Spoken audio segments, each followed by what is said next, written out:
Race 15, Singapore. I think it's fantastic again for me. I think the most fantastic thing is it happened at night. So it's a bit, I think, different in terms of drivers, and I think it's kind of, I don't know, I never driven at night before, so I think it's going to be a big challenge for me, for Singapore, especially one of the circuit that is, I think, probably one of the most difficult street circuit after Valencia, Singapore, because there's a tricky chicane that if you attack the chicane wrongly, if you hit the curb a bit too much, you might end up at the wall.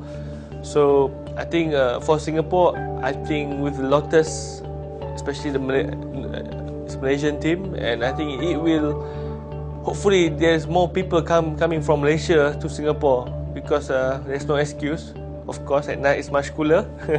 Before at Sepang, everyone's complaining it's really hot. You know, they come a bit late, like an hour or an hour and a half before the race start. Everything coming together, and there's a lot of traffic. But at Singapore, I'm sure everyone will enjoy it, especially there's nightlife, and then after the race, they can watch the concerts and everything. I think this is a good environment for spectators.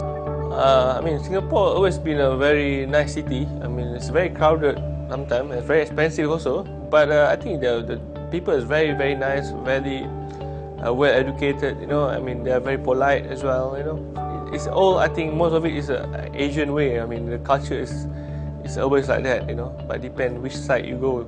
So, but I always enjoy myself in Singapore. I mean, also Malaysia also is a beautiful country. I mean, there's a lot of Singaporean come to Malaysia for holiday, and there's a lot of Malaysian go to Singapore for holiday. So, more or less, it's if you want to spend a lot of electronic stuff, you go to Singapore.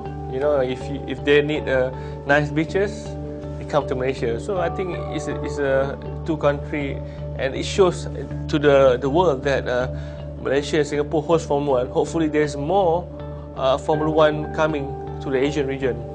In terms of preparation, you sleep a bit longer during the day. So basically you're much more likely follow the UK times. That's how some of the drivers prepare themselves for the Singaporean Grand Prix. You know, it's a bit weird when you sleep in the day and then wake up, like take a breakfast and then go to the track. You know, at night again. You know, it's just you need to treat your body the same as normally in the morning. You know, because it's slightly different. So I'm sure, more or less, most of the Formula 1 driver they follow the timing, the sleep timing. You know, the thing that you don't want is rain. Because Singapore, when it's rain, I seen before the weekend when they prepare the track, when it's rain, there's no water drainage at all, because when they put, there's more hole of water drainage, but because when they put the concrete very, very close all together as a barrier, so the water start to build up. So I think it's going to be a lot more challenge. I'm sure they modified a few bits to improve, you know, because you never know if it's rain, it's going to be very, very dangerous for the drivers.